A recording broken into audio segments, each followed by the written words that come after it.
श्री कृष्ण कन्हैया लाल की जय। मांस मुद्रा का पान नहीं करना चाहिए, भगवान का भजन करना चाहिए, ये निश्चित जीवन का सत्य है,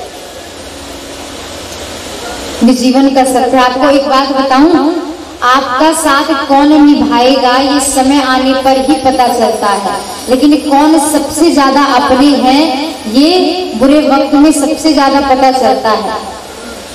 और हमारे सबसे ज्यादा अपने तो हमारे भगवान ही हैं।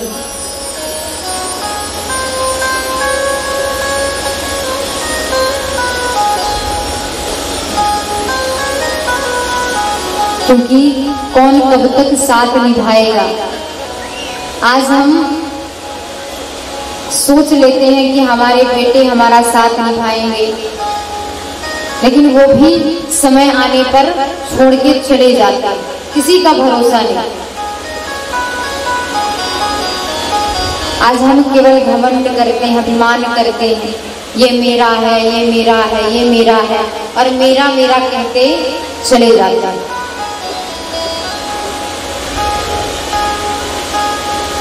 बोले ये मेरा है, ये तेरा है, ये 2 दिन का झमेला है, और चले गए जब इस दुनिया से तब तेरा है ना मेरा।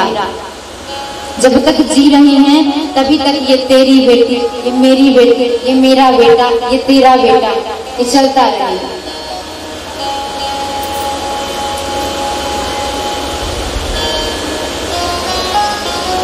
एक कथा मैं आपको सुनाती हूँ। एक पंडित जी थे जिसे प्रवचन देने का बड़ा शौक।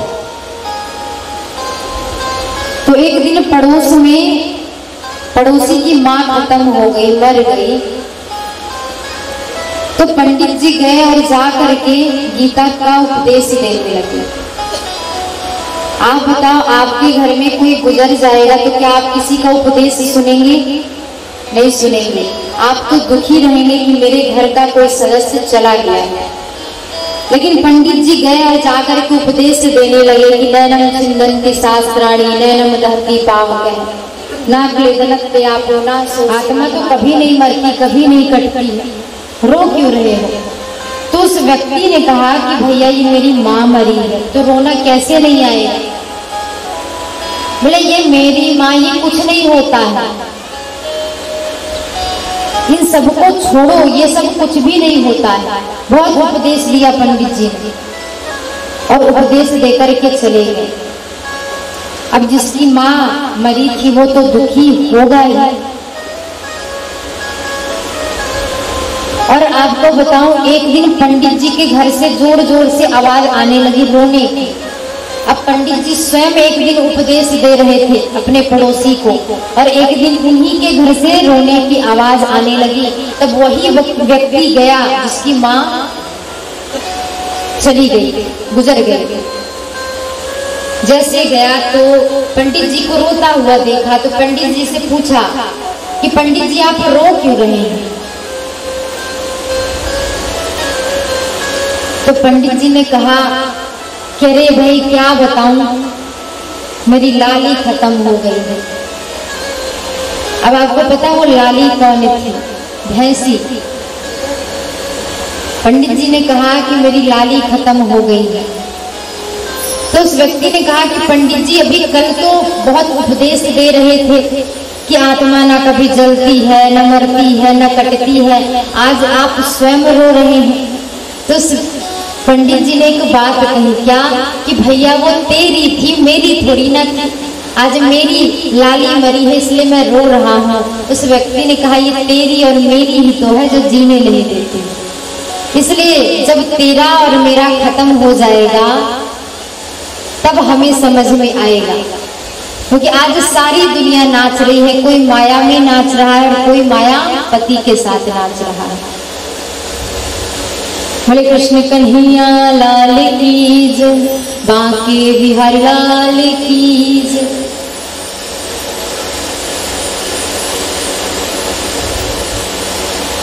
जहां देखो आज व्यसन बिक रहे हैं, तन बिक चुका है, अब मन की ही बारी है। हे दुनिया वालों, जना नजर फेरो, यहाँ भी अब कफन बिक रहे हैं।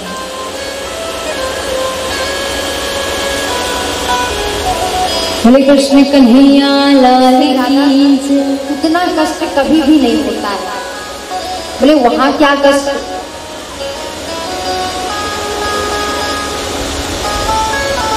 तो कहा कि महाराज क्या बताऊं, वहां इतना कष्ट, कितना कष्ट। बार बार मैया इस बात को जब पूछ रही थी तब भगवान ने कहा कि मैया, जीव जब मातृ गर्भ में होता है ना, तो जो मातृ गर्भ में कष्ट होता है, कीड़े मकोड़े जब कोमल कोमल हाथ पैर को चाबते हैं ना, तो जो पीड़ा होती है वो कहीं नहीं जा सकती। बड़ा दुख होता है जीव को। और जब जीव आने के लिए कहता है बाहर, भगवान से स्तुति करता है कि तस्या प्रसन्न मामितुम जगदीच्छया तैतानातनो चंद्र चरणारविंदम। स्तुति करता है कि हे प्रभु मुझे बाहर लाओ, मैं आपका खूब भजन करूंगा, खूब भजन गाऊंगा।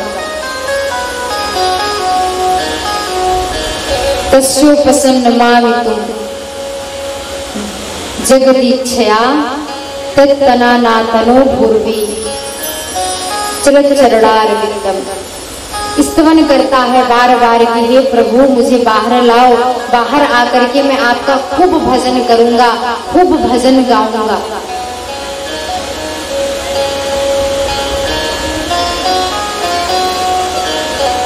क्योंकि जितना कष्ट जीव को होता है गर्भ में, उतना बाहर नहीं होता। इस सोच करके बोले कष्ट तो सदैव सबको बाहर भी होता है, अंदर भी होता है, लेकिन हम बाहर भगवान का भजन कर सकते हैं। ये मानव का तन हमें भगवान का भजन करने के लिए ही मिला है। कथा का सार क्या है कि किसी भी प्रकार से लोगों का मन भगवान से लगे, भगवान से जुड़े। सती का आगमन होता है और इन्हीं सती का विवाह शंकर भगवान से हो जाता है। शंकर भगवान से सती मैया का विवाह हुआ। एक बार दक्ष प्रजापति ने सुंदर यज्ञ रचा और शंकर भगवान को नहीं बुलाया। सती मैया ने शंकर भगवान से कहा कि स्वामी आप भी चलिए। बोले हमें तो बुलाया ही नहीं गया तो हम क्यों जाएं? दक्ष प्रजापति शंकर भगवान से द्वेष मानते थे क्योंकि उन्होंने प्रणाम नहीं किया था भरी सभा में। तब सती माता ने कहा कि आप जाएं ना जाएं मैं तो जाऊंगा। तब सती मैया अनाहूत बिना बुलाए यज्ञ मंडप पर पहुंच जाती। जैसे यज्ञ मंडप पर पहुंची तो आज अपने पति का अनादर देखी तो बड़ा क्रोध आया, बड़ा गुस्सा आया। आज उन्होंने उसी योग अग्नि में अपने शरीर को भस्म कर दिया, नष्ट कर दिया। जैसे नष्ट किया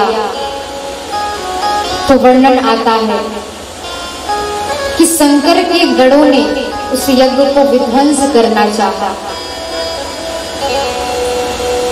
तब भृगु ऋषि ने आकर के रक्षा की।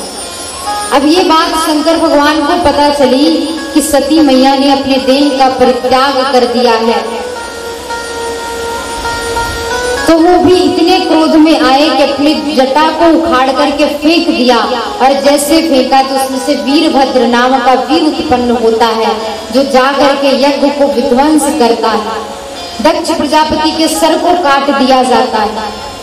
सभी देवी देवता स्तवन करते हैं, तब उसे बकरे का मुख लगाया जाता है। शंकर भगवान सती मैया के देह को लेकर के जब जा रहे थे तो उनके यंग प्रत्यंग गिरते हुए जा रहे थे। तो तो वर्णन आता है कि जहां जहां उनके यंग प्रत्यंग गिरते गए वहीं वहीं एक शक्ति पीठ के नाम से विख्यात हो गया और हम पूजन करते हैं, अर्चना करते हैं। बांके बिहारी लाल की जय, प्रेम से बोले राधे राधे। और इस प्रकार सुखदेव महाराज कथा श्रवण करा रहे हैं निरंतर। वर्णन आया कि आकृति का विवाह है, यज्ञदेव से करा दिया। अब बोले कि 3 बहनों के बाद 2 पुत्र भी हुए, प्रियव्रत और उत्तानपाद। प्रियव्रतोत्तानपादो सतरूपा ततः सुतो वासुदेवस्य कल्याणरक्षया जगतः स्थितो। प्रियव्रत, प्रियव्रत का अर्थ होता है प्रिय मने अच्छा, और व्रत का होता है प्रतिज्ञा। जो जीवन में अच्छी प्रतिज्ञा करे वो प्रियव्रत है। उत्तानपाद का अर्थ है कि जो आगे के बारे में सोचे वो उत्तानपाद है। प्रियव्रत में जीवन में प्रियव्रत भाव बना करके जीवन व्यतीत किया। और उत्तानपाद वर्णन आता है कि उत्तानपाद की 2 पत्नियां, सुनीति और सुरुचि। सुनीति बड़ी वाली थी और सुरुचि छोटी वाली।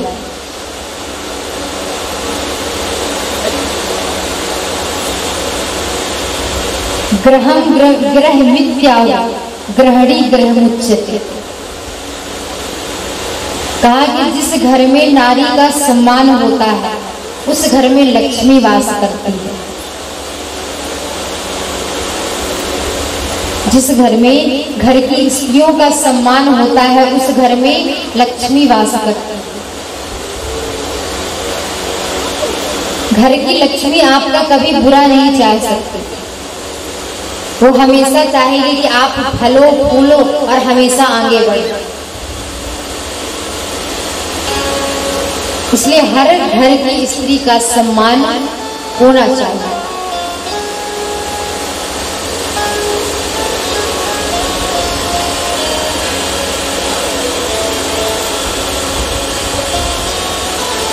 एक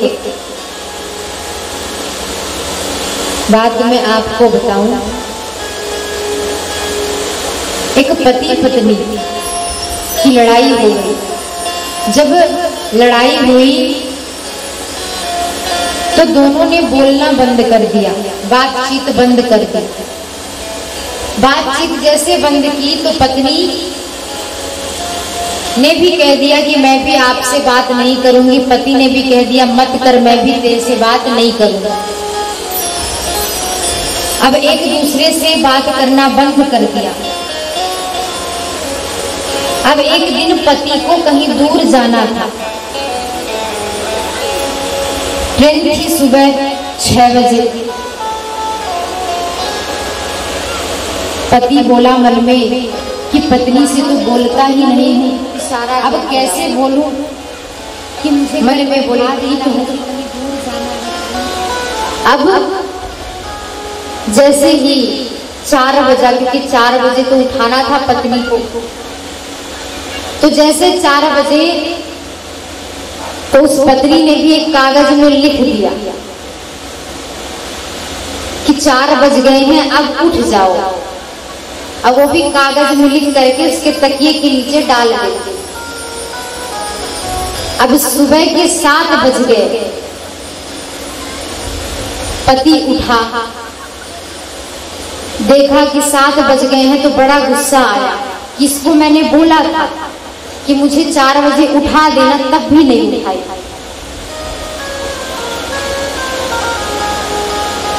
तो पत्नी ने कहा कि तुमने किया क्या था? बोले मैं बोला था ना लिख करके मैंने बताया था कि 4 बजे उठा देना। तो पत्नी कहती है मैंने भी तो लिख करके बताया था कि 4 बजे उठ जाओ, तुम्हारी गलती, इसमें मेरा। आग जला करके आमने सामने बैठे थे लेकिन बात नहीं कर रहे थे एक दूसरे से।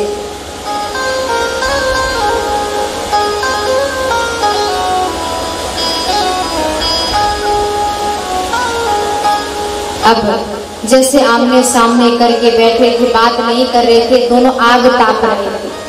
आग ताप रहे थे तो आग का एक तिनका पति के कपड़े में चला गया, कुर्ते में चला गया। जैसे कुर्ते में गया तो पत्नी देखी पति दूसरी तरफ मगन है। आमने सामने बैठे थे, एक दूसरे को देख रहे थे तो गुस्से से पीछे करके बैठ गए आग को। बीच में पत्नी ने पीछे से देखा, मुड़ करके, ऐसे मुड़ करके देखा तो पति का कुर्ता जल रहा था। पत्नी ने मन में सोचा बोलना तो है नहीं, लेकिन अगर मेरे पति को कुछ हो गया तो मैं क्या करूंगी, और बोल भी नहीं सकती, बोल करके तो बता भी नहीं सकती, तो मैं करूं क्या। तो पत्नी यूं घूंघट को करती है अपने, और साइड में किनारे ऐसे देख करके कहती है किसी का कुर्ता जले हमको क्या करना। पति ने देखा कि किसी का कुर्ता जले मुझे क्या करना, तो पति सोचता ये बड़बड़ा क्यों रही है। देखा तो खुद का कुर्ता जल रहा था।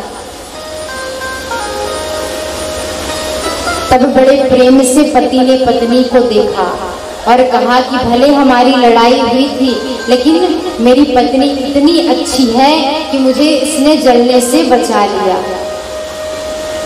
तो घर की जो गृहिणी होती है ना, वो कभी आपका बुरा नहीं सोच सकती है, इसलिए गृहिणी का सम्मान करना चाहिए।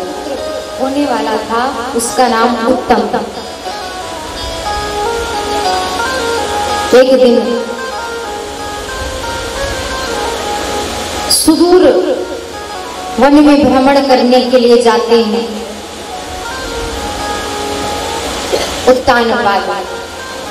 तब उन्होंने सुनीति को देखा था और देख करके आकर्षण बढ़ा और उनसे विवाह कर लिया। छोटी पत्नी सुनीति के जब पुत्र हुआ तो उसका नाम उत्तम रख दिया, और सुनीति के पुत्र हुआ उसका नाम ध्रुव रख दिया। बोले कृष्ण कन्हैया लाल की, कामारूप लाले उत्तमं नारुच्छन्तम ध्रुवं राजाभिनन्दत। उत्तम छोटी माँ का पुत्र एक दिन उत्तानपाद उसे अपनी गोदी में बिठाए हुए थे। तब ध्रुव को लगा कि क्यों ना मैं भी अपने पिताजी के गोद में बैठने के लिए जाऊं। तब दौड़ते दौड़ते जा रहे थे और दौड़ते दौड़ते पहुंचे, पिताजी पिताजी मुझे भी बैठना है। छोटी माँ गुस्से में कहती है कि ध्रुव तुम नीचे आओ, तुम इस गोद में बैठने के अधिकारी नहीं हो। तो ध्रुव ने कहा क्यों, क्या ये मेरे पिताजी नहीं है? बोले पिताजी तो हैं लेकिन मैं माताजी नहीं, और पिताजी से होना ज्यादा आवश्यक माता का होना है।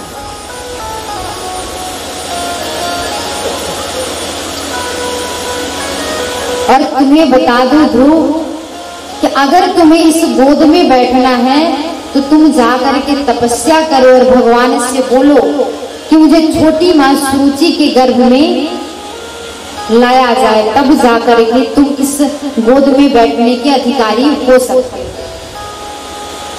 इस बात को सुना और सुन करके ध्रुव को बहुत गुस्सा आया, आहत हो गए अपनी छोटी माँ की बात को सुनकर। आज गुस्से में अपनी बड़ी माँ सुनीति के पास जाते हैं कि मैया तुम्हें पता है आज छोटी माँ ने मुझे बहुत बातें सुनाई।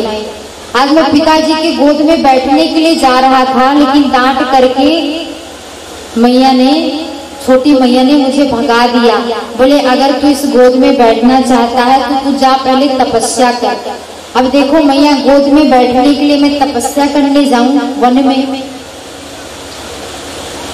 सुनीति मैया कहती है ध्रुव से, अरे बेटा ये तो बहुत अच्छी बात कही है छोटी माँ ने कि जाओ और जा करके वन में भजन करो, भगवान जब प्रकट हो तो वरदान मांग लेना। बोले मैया कैसी बातें करती हो, भगवान इतनी जल्दी थोड़ी ना मिलते हैं, और वन में मिल जाएंगे क्या? पता करना चाहा कि ये सच्चा भक्त है भगवान का कि नहीं। तो जैसे पहुंचा ध्रुव वन में, नारद जी आए, नारद जी के चरणों को छुआ उस ध्रुव ने, प्रणाम किया और प्रणाम करने के बाद आशीर्वाद लिया। नारद जी ने कहा कि बेटा तुम इस वन में क्या कर रहे हो? बोले क्या बताऊं,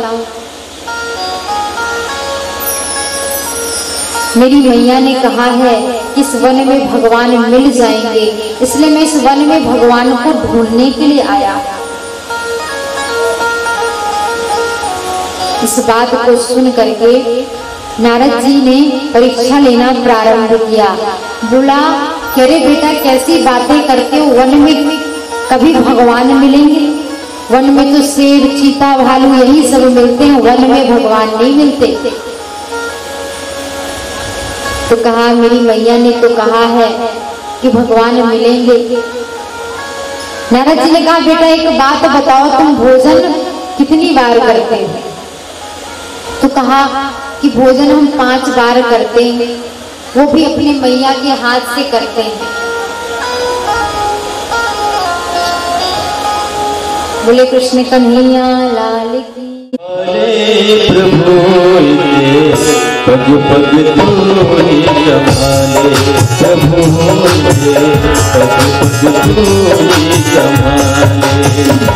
मेरा जीवन है तेरे हवाले, मेरा जीवन है तेरे हवाले। प्रभु पग पग धूलि संभाले, प्रभु पग पग धूलि संभाले।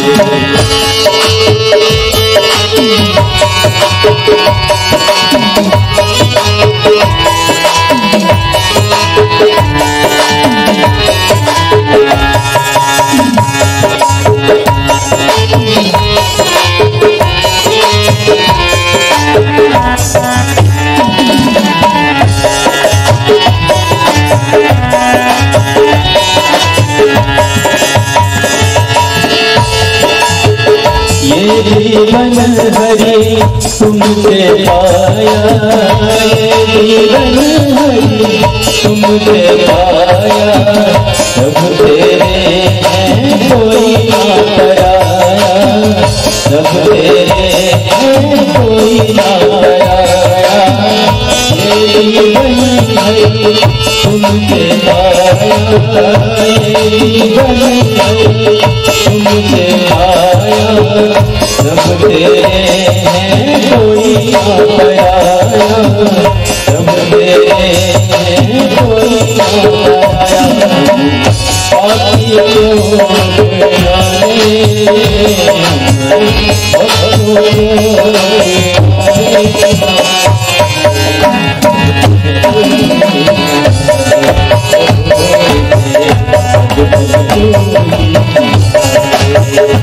मेरा जीवन है तेरे हवाले, मेरा जीवन है तेरे हवाले।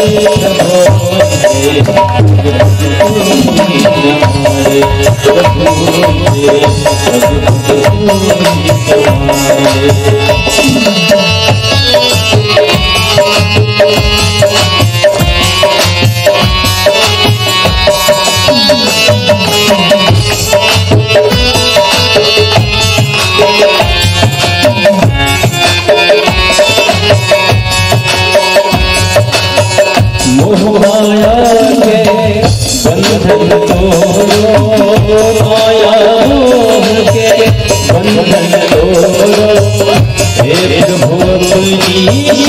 ले लो, एक भुवन की शरण ले लो।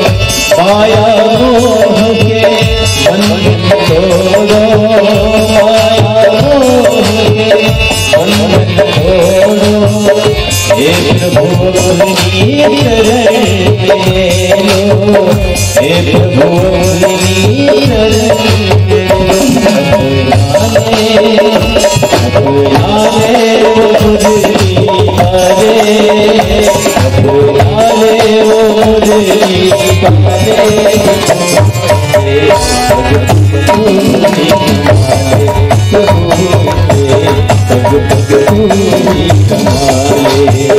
मेरा जीवन है हमारे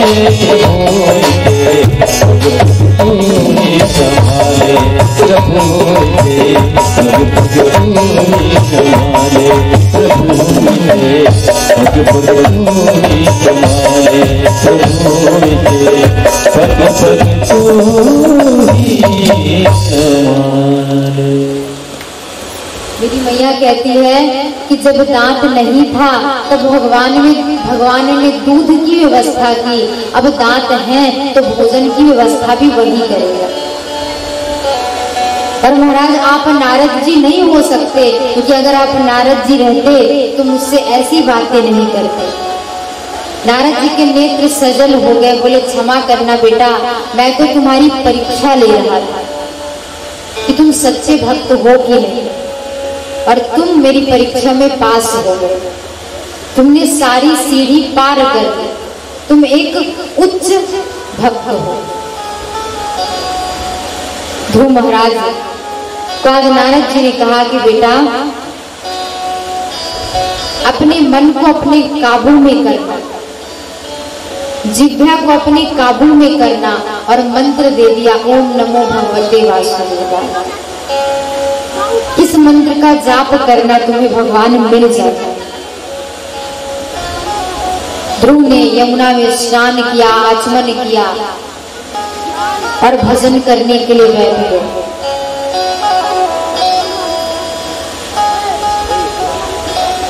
जब भगवान ने ये नियम बनाया, 12 दिन भूखे रहते, 12वें दिन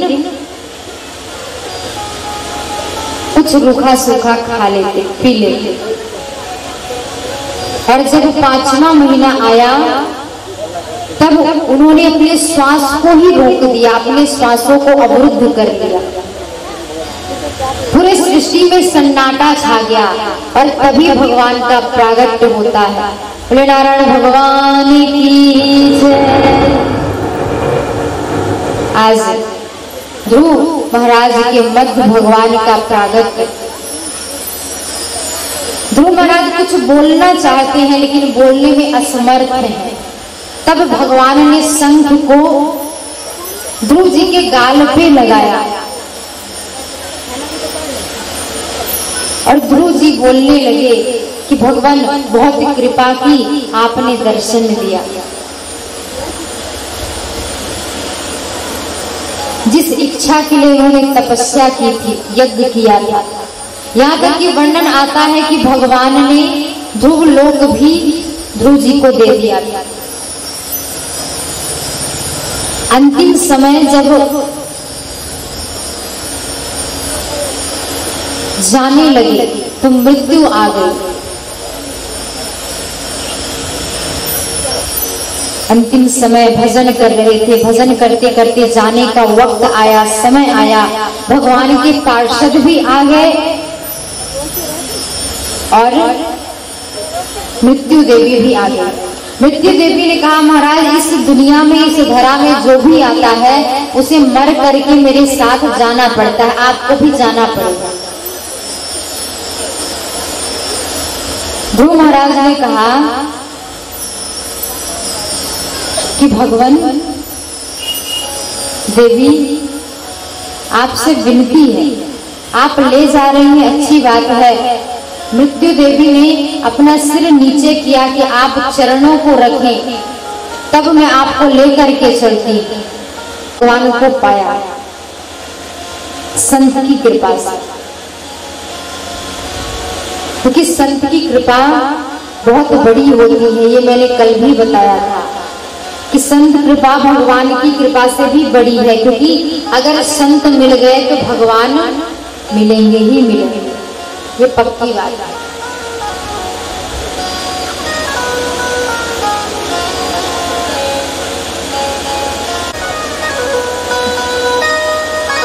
संत होते ही है, लेकिन अगर आपका मन पवित्र है तो आप संत हैं, आत्मा पवित्र है तो आप संत हैं।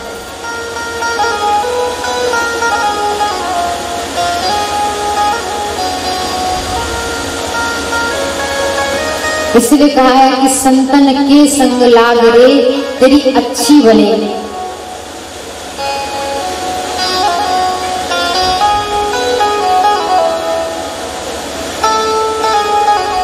बोले कृष्ण कन्हैया लाल की जय, बांके बिहारी लाल की जय। एक गुरुजी अपने शिष्य के साथ आश्रम में रहते थे कि ठीक है, हाथ जोड़ा और बड़े प्रेम से अपने गुरुजी के चरणों को दबाने लगा। जब चरणों को दबाने लगा तो गुरुजी सो गए। जैसे सोए तो शिष्य ने सोचा कि अब तो गुरुजी सो गए हैं, तो अब मैं भी सो जाता हूँ, रात्रि का समय है। तो जैसे जाने लगा तो गुरुजी उठ गए और उठने के बाद कहने लगे कि अरे बेटा एक बात बताओ, तुम कितने भाई हो? तो शिष्य ने कहा कि गुरुजी हम 4 भाई हैं। बोले अच्छा बेटा ठीक है, पैरों को दबाओ। हाथ पकड़ करके कहा कि बेटा ये बताओ, तो किसी न किसी भाई का तो विवाह भी हो गया होगा। बोले हाँ गुरुजी 2 भाई का विवाह हो चुका है। चलो बहुत अच्छी बात है कि विवाह हो गया है। शिष्य ने सोचा गुरुजी अभी भी नहीं सोए हैं, थोड़ा और पैरों को दबाने लगे। तो वो फिर से उठ करके जाने लगा। गुरुजी ने फिर से कह दिया बेटा ये बताओ, तो तुम्हारे भाई लोगों के बाल गोपाल भी हैं? तो शिष्य ने कहा कि हाँ 2 हैं, एक के 2 हैं और एक के 1 है। रात के 3 कहा जाए तो सुबह के 3 बज गए, बेचारा पैर ही दबाते रह गया। 4 बजा। अब सोचा शिष्य कि क्यों ना 1 घंटे ही सो लूं मैं। तो बेचारा उठ करके अब जाने लगा। तो गुरुजी ने फिर से हाथ पकड़ लिया। जैसे हाथ पकड़ा तो गुरुजी कहते हैं अब जो प्रश्न वो रात के 10 बजे कर रहे थे वो 4 बजे सुबह भी कर रहे हैं कि बेटा तुम्हारे कितने भाई हैं। तो शिष्य को गुस्सा आया और गुस्से में कहता है 3 भाई। बोले बेटा 10 बजे तो तुम कह रहे थे कि तुम्हारे 4 भाई हैं। बोले कि ऐसे ही आप पैरों को दबाएंगे तो 3 ही बचेंगे ना। कहने का अर्थ ये है कि गुरु तो वही है, संत तो वही है जो अपने शिष्य के दुख को समझे, दर्द को समझे। क्योंकि गुरु का अर्थ क्या होता है? जो हमें अंधकार से प्रकाश की ओर ले जाए, वो गुरु होता है। दुख दर्द को समझे, भगवान से मिलाए। और ध्रुव जी को गुरु की कृपा से, संत की कृपा से भगवान मिल गए। हमें कैसे रहना चाहिए ये हमें कथा सिखाती है, कैसे बोलना चाहिए ये हमें कथा सिखाती है, कैसे किसका सम्मान करना चाहिए ये हमें कथा सिखाती है। सभी शांति बना करके रखेंगे। दुनिया भर के सबका नाम आप जान जाएंगे, लेकिन उनसे पूछ लो कि राम जी की माँ का क्या नाम था तो नहीं पता, कृष्ण की माँ का क्या नाम था तो नहीं पता। तो कम से कम अपनी संस्कृति तो उन्हें बताएं। हर घर में भजन होना चाहिए, क्योंकि अगर आप भजन करेंगे तो आपके बच्चे भी भजन करेंगे, नहीं तो कैसे बच्चे पैदा होंगे। आपको पता है, एक कथा मैं आपको सुनाती हूँ।